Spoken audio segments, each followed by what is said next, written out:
Assalamu Walaikum. Hello friends, how are you?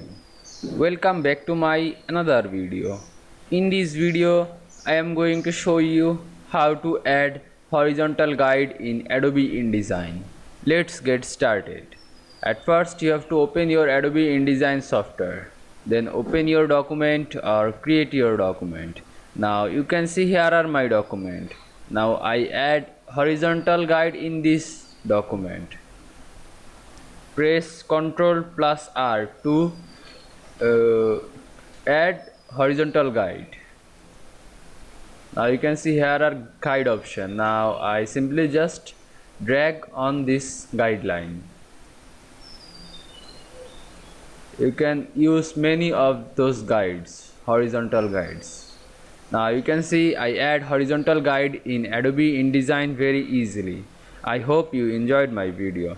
Please like, comment, share and subscribe my channel. Thanks for